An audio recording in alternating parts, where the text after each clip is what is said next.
win necessarily, right? Okay. Conquer, I mean, the examples I gave did, but it means they're able to stand up and be on their own now.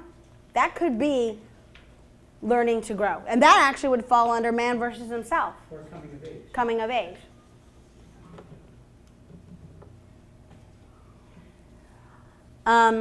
So we're moving to plot types. This is a theory. Now, I am not saying this is true, because I know people who disagree with it, but I think it's a really great jumping off point.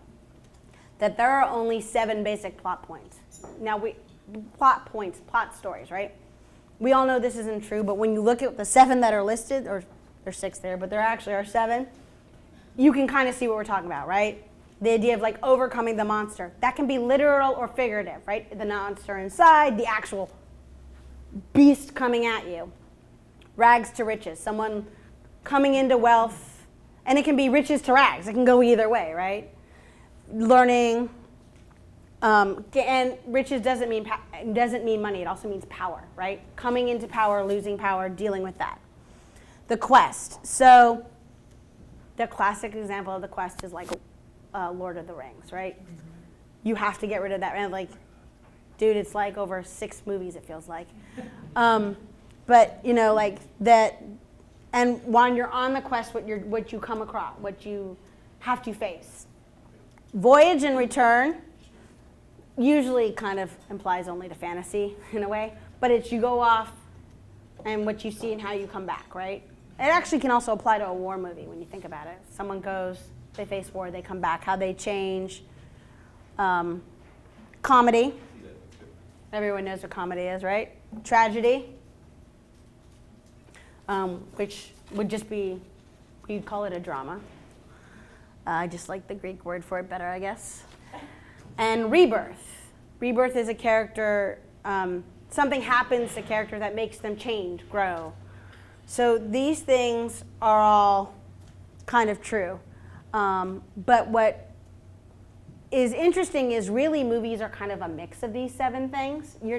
Most thing isn't just one. So Star Wars is a combination of overcoming the monster, the quest, and I would even say rebirth, because Luke Skywalker starts as one thing, changes and becomes another, right? He realizes what he truly is.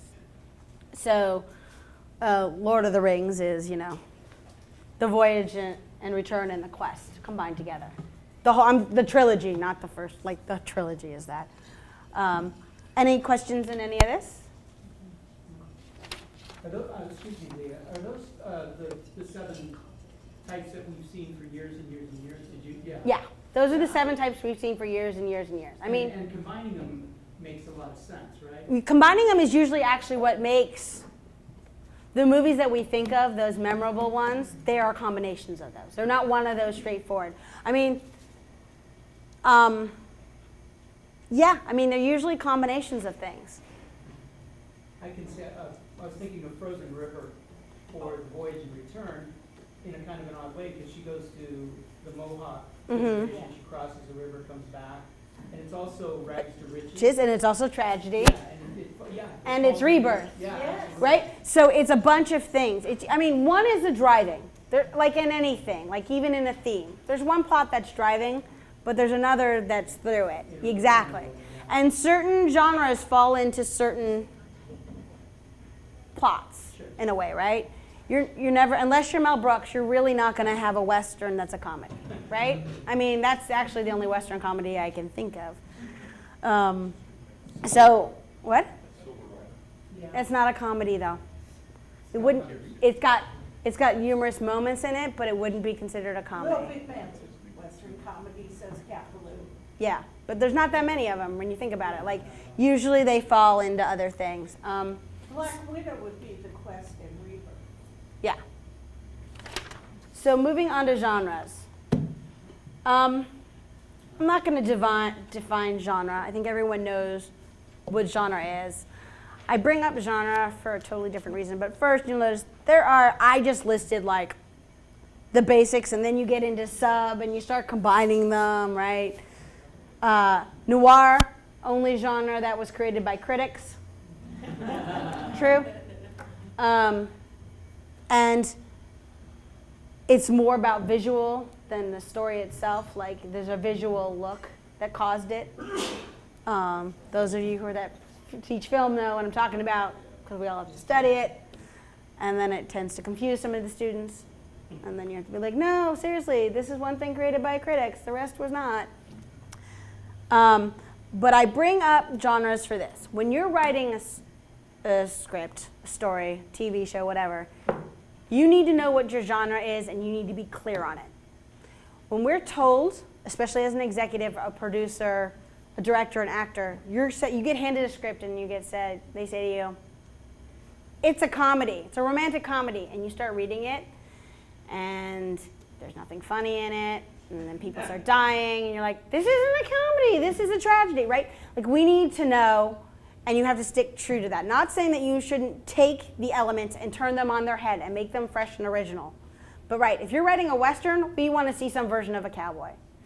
You know, if you're writing a fantasy film, we're expecting to see, I can't believe it's fantastical things, right? I know it's kind of the same word, but like there should be something mystical, something other about it. There should be things that we don't see in reality, or it's not a fantasy film, right? You want to see dragons or animals that talk or, you know, people who turn different colors when they're upset, right? You want to see those things in a fantasy. If it's not there, is it a fantasy film? No, it's just a normal film. Falls probably into drama or comedy, right? It doesn't fall into that. And what people are doing now is, you know, how this all grew and changed is you mix them together. Horror comedy, rom-com. You know, there was a romance film and there's a comedy, and then you can mix them together, right?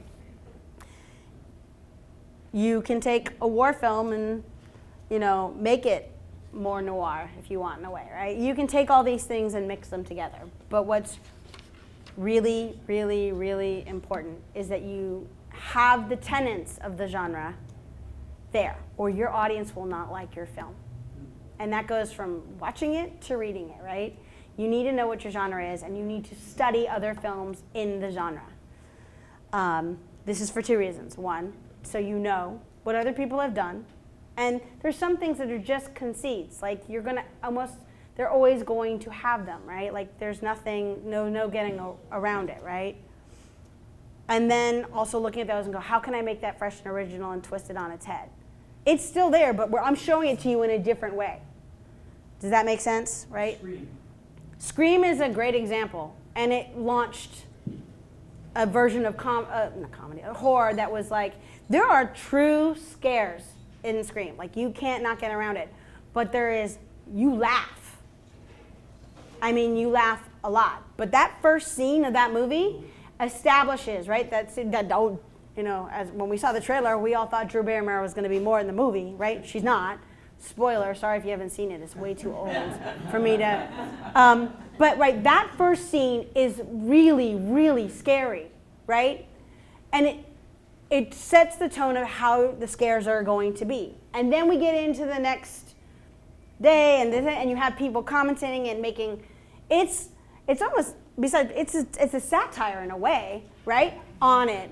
Most people don't, I would say, the people that were going to it then, like the audience, the teenagers that were going, didn't understand they were getting a satire at them about the film types of film they were going to see, because that's really high. I mean, it was really highbrow when you think about it, but in a genre film, right? I think there are lines like, don't go into the room alone. Yeah, there is, and there's literally like the last person is always the one that died. But